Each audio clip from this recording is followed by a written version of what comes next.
आधी रात का काला एटीएम। विशाल रात के 12 बजे सुनसान सड़क से घर लौट रहा था। अचानक उसे सड़क के किनारे पुराना एटीएम दिखा। गांव वालों ने कहा था उस एटीएम से कभी पैसे मत निकालना, वहां इंसानों का नहीं आत्माओं का खाता चलता है। विशाल ने बात को मजाक समझा और अंदर चला गया। मशीन की स्क्रीन अपने आप जल उठी। उस पर लिखा था, स्वागत है, आपका इंतजार 50 साल से था। विशाल डर गया। उसने कार्ड डाले बिना पीछे मुड़ना चाहा, लेकिन एटीएम का दरवाजा अपने आप बंद हो गया। फिर जमीन से नोट निकलने लगे, फिर मशीन से नोट निकलने लगे। 1 2 3, फिर 6,66,000। साथ में एक पर्ची निकली जिस पर लिखा था, ये पैसे तुम्हारे हैं, लेकिन बदले में आज रात तुम्हारी परछाई हमारी होगी। विशाल ने नीचे देखा, उसकी परछाई गायब थी। उसी समय एटीएम के शीशे में उसके पीछे काली आकृति दिखाई दी,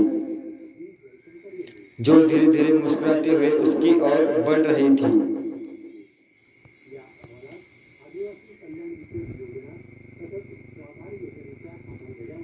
विशाल घबराकर एटीएम से बाहर भागा। बाहर आते ही उसने सड़क की लाइट के नीचे खड़े होकर फिर अपनी परछाई देखने की कोशिश की, लेकिन जमीन पर कुछ भी नहीं था। उसी समय उसके पीछे से एक बूढ़े आदमी की आवाज आई, अब बहुत देर हो चुकी है, तुम्हारी परछाई उस एटीएम ने ले ली है। विशाल ने मुड़कर देखा।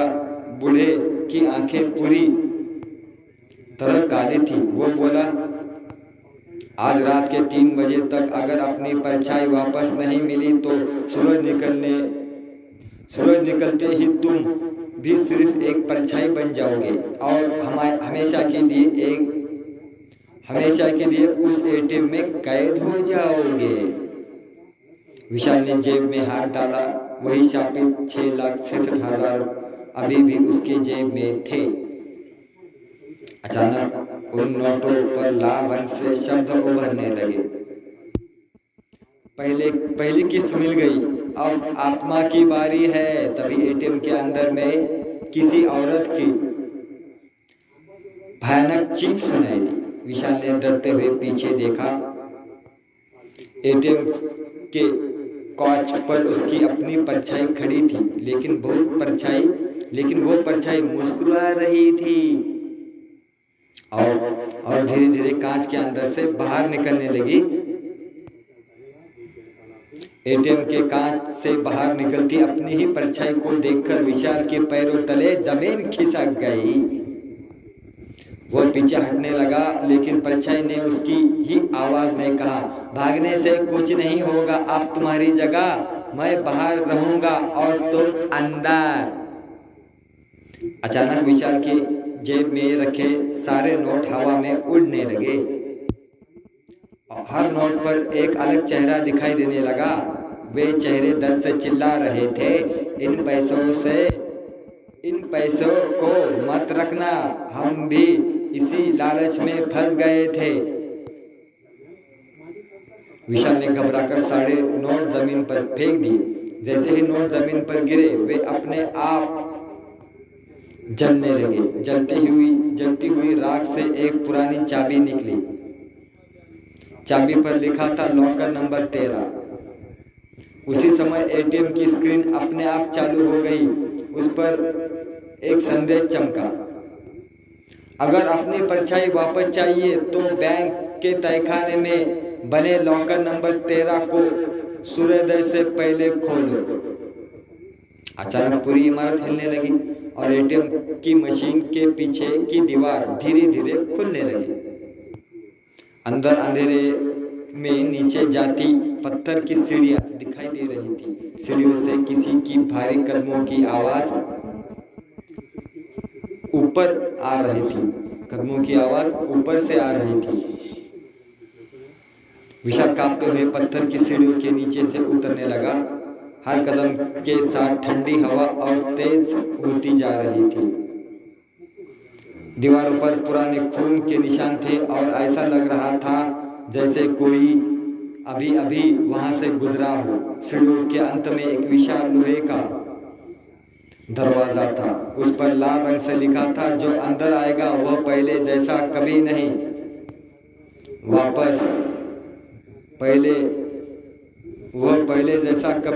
वापस नहीं आएगा।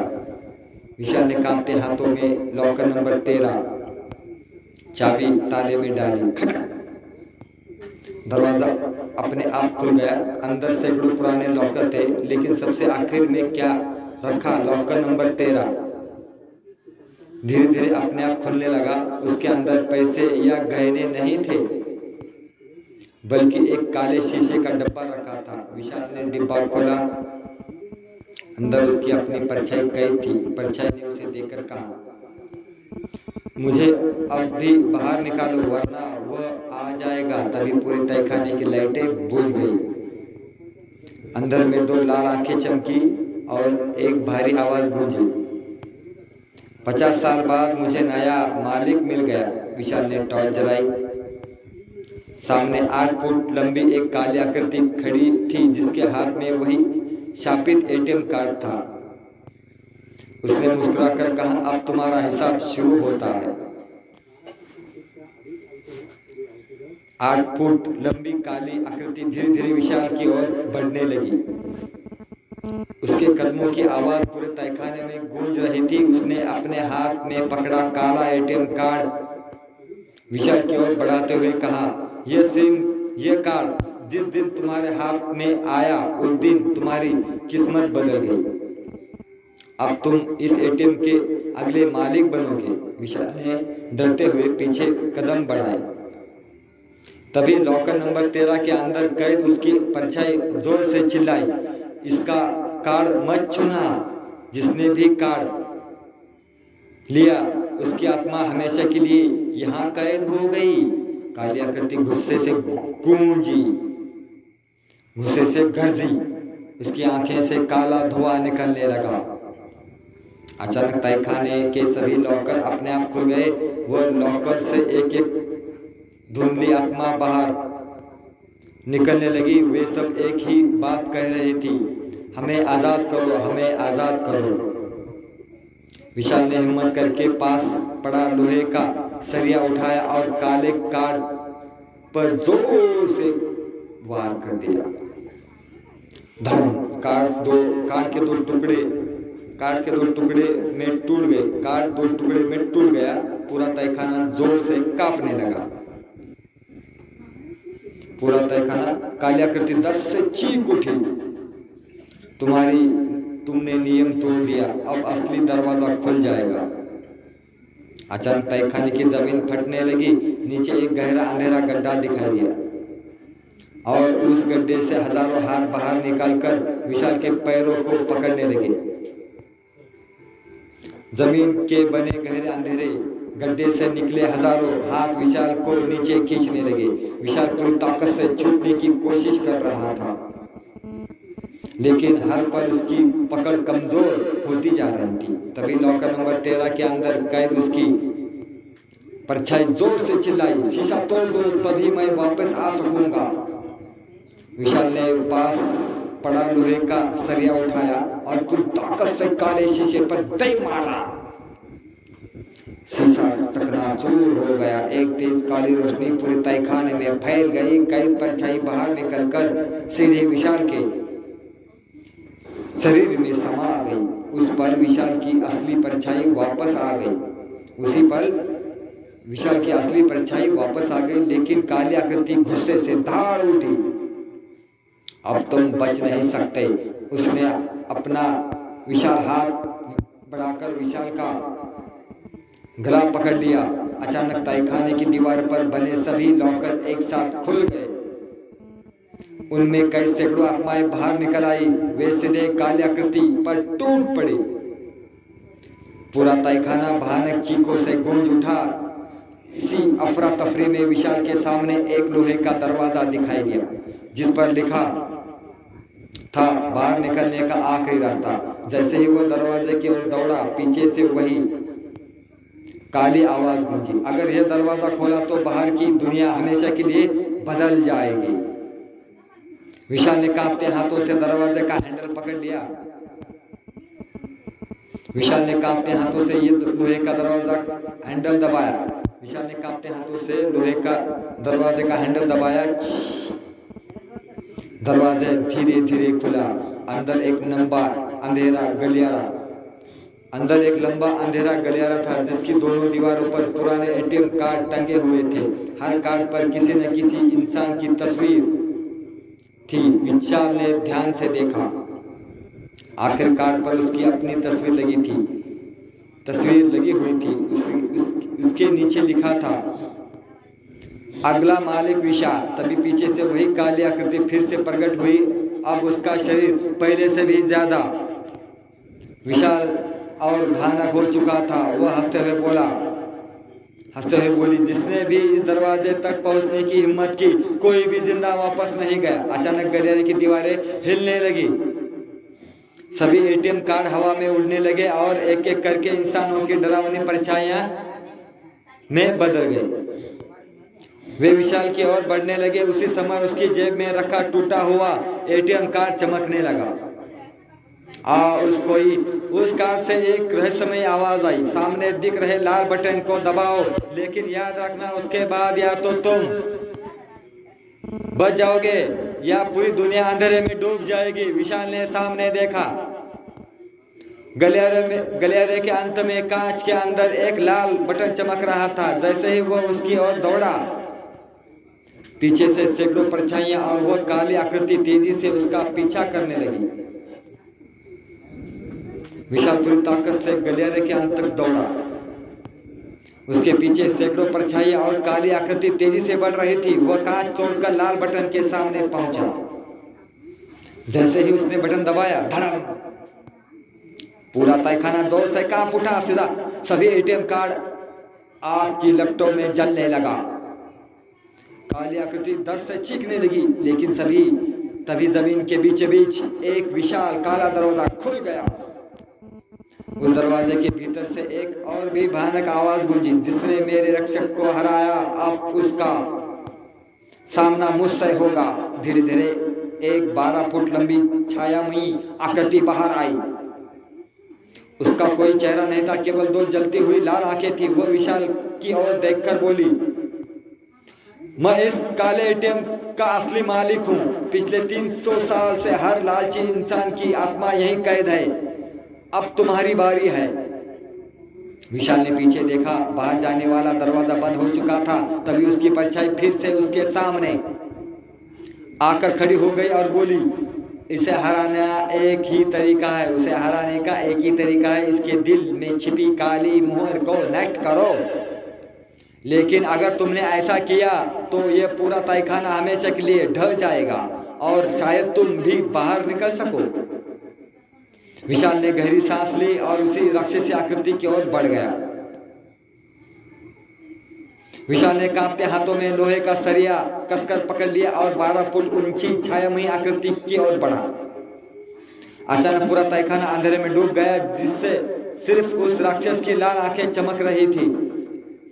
वह गर्जा, मेरी काली मुहर टूट गई और 300 साल से कैद सभी आत्माएं 300 साल से कैद सभी आत्माएं आजाद हो गई, लेकिन तुम भी जिंदा नहीं बचोगे। विशाल ने बिना डरे जवाब दिया, अगर मेरी जान देकर सैकड़ों लोगों की आत्माएं मुक्त हो सकती है तो मुझे मंजूर है। उसी समय उसकी परछाई ने उसके हाथ में एक चमकती हुई पुरानी तलवार रखी। तलवार पर लिखा था, सत्य ही सबसे बड़ी शक्ति है। राक्षस गुस्से से विशाल पर टूट पड़ा। दोनों के बीच भयानक संघर्ष शुरू हो गया। आखिरकार विशाल ने पूरी ताकत से तलवार राक्षस के सीने में घोंप दी। राक्षस के सीने से काली मुहर बाहर निकलकर जमीन पे गिर गई।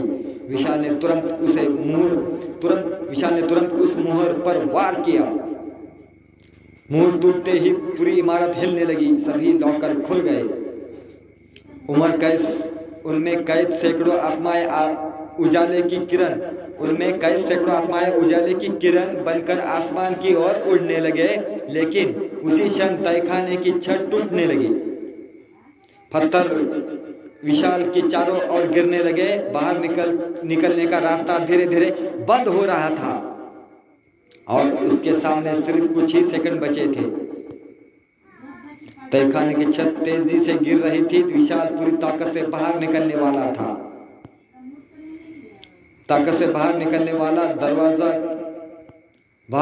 वाले दरवाजे की ओर दौड़ पड़ा।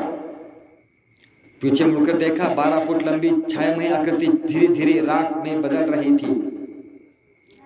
उनकी आखिरी आवाज गूंजी, एक दिन लालच फिर लौटेगा और मैं भी।